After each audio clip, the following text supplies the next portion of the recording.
As I mentioned in my previous two videos, Dr. Carl Jung, the founder of analytical psychology, argued that we are objects of unseen factors, and these unconscious factors owe their existence to the autonomy of the archetypes.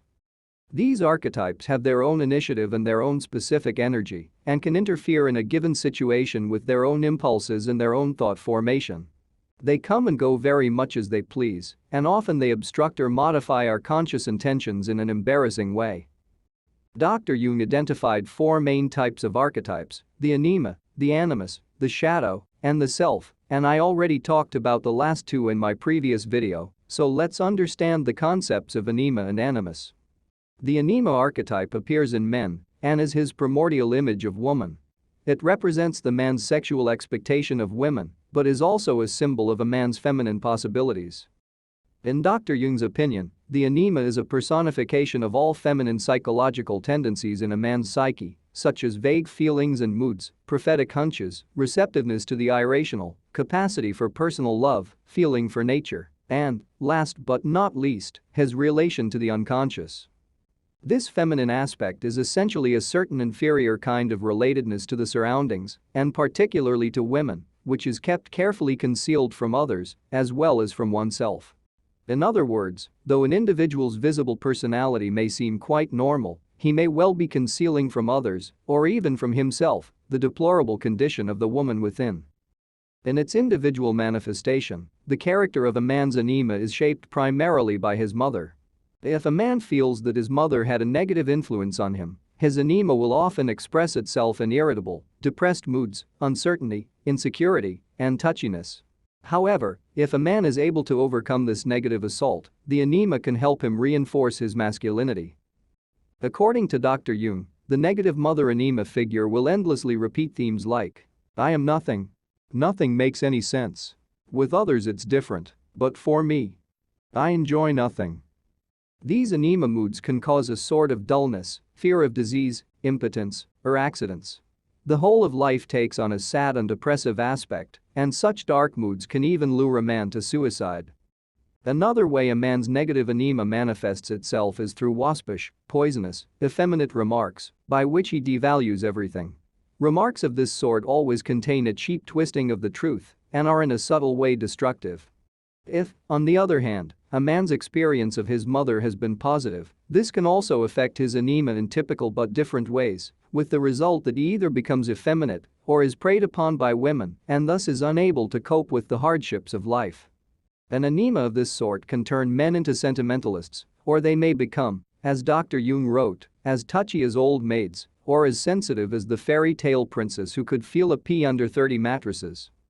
Dr. Jung believed that it is the presence of the anima that causes a man to fall suddenly in love when he sees a woman for the first time and knows at once that this is she. In this situation, the man feels as if he has known this woman intimately for all time. He falls for her so helplessly that it looks to outsiders like complete madness. The projection of the anima in such a sudden and passionate form as a love affair can greatly disturb a man's marriage and can lead to the so-called human triangle, the situation when people find themselves in conflict with another person, they will reach out to a third person. However, the anima has just as many important aspects. It is, for example, responsible for the fact that a man is able to find the right marriage partner. Another function is at least equally important. Whenever a man's logical mind is incapable of discerning facts that are hidden in his unconscious, the anima helps him to dig them out. Even more vital is the role that the anima plays in putting a man's mind in tune with the right inner values and thereby opening the way into more profound inner depths. It is, as Dr. Jung explained, as if an inner radio becomes tuned to a certain wavelength that excludes irrelevancies but allows the voice of the great man to be heard. In establishing this inner radio reception, the anima takes on the role of guide or mediator to the world within and to the self. According to Dr. Jung, the most frequent manifestation of the anima takes the form of erotic fantasy. Men may be driven to nurse their fantasies by looking at films and striptease shows or by daydreaming over pornographic material. This is a crude, primitive aspect of the anima, which becomes compulsive only when a man does not sufficiently cultivate his feeling relationships, when his feeling attitude toward life has remained infantile. The animus, the male personification of the unconscious in a woman, does not so often appear in the form of an erotic fantasy or mood. It is more apt to take the form of a hidden sacred conviction. When such a conviction is preached with a loud, insistent, masculine voice, or imposed on others by means of brutal emotional scenes, the underlying masculinity in a woman is easily recognized. Even in a woman who is outwardly very feminine, the animus might be an equally hard, inexorable power. One may suddenly find oneself up against something in a woman that is obstinate, cold, and completely inaccessible. According to Dr. Jung, the animus is something that doesn't appear or disappear. It is constantly there. It is a masculine image in the woman's mind, sometimes quite conscious, sometimes not conscious, which is called into life in the moment the woman meets a man who says the right things. Just as the character of a man's anima is shaped by his mother, so the animus is influenced by a woman's father. The father endows his daughter's animus with the special coloring of unarguable, incontestably, true convictions that never include the personal reality of the woman herself, as she actually is. However, in Dr. Jung's opinion, if the woman finds the courage and inner broad-mindedness to question the sacredness of her own convictions, she will be able to take in the suggestions of the unconscious, especially when they contradict her animus opinions. When that happens, the animus can act as an enterprising spirit, courage, truthfulness, and in the highest form, spiritual profundity. What makes things especially complicated is the fact that the possession of one partner by the animus, or anima, may automatically exert such an irritating effect upon the other that he, or she, becomes possessed too.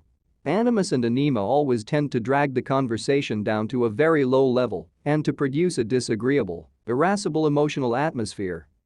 Unfortunately, whenever one of these personifications of the unconscious takes possession of our mind, it seems as if we ourselves are having such thoughts and feelings.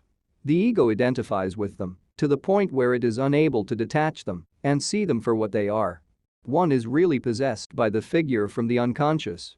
Only after the possession has fallen away does one realize with horror that one has said and done things diametrically opposed to one's real thoughts and feelings, that one has been the prey of an alien psychic factor. However, like the anima, the animus does not merely consist of negative qualities such as brutality, recklessness, empty talk, and silent, obstinate, evil ideas. He too has a very positive and valuable side. He too can build a bridge to the self through his creative activity. What's important to remember is that the actual way in which the archetypes manifest in one's life depends on many factors, including the individual's cultural influences and uniquely personal experiences. In Dr. Jung's opinion, finding the inner meaning of life is more important to the individual than everything else, and this can be done through what he called individuation, the process by which the conscious and the unconscious within an individual learn how to know, respect, and accommodate one another. Thank you so much for your interest and attention, and, if you haven't done it already, please don't forget to subscribe for more exciting videos. Thanks again.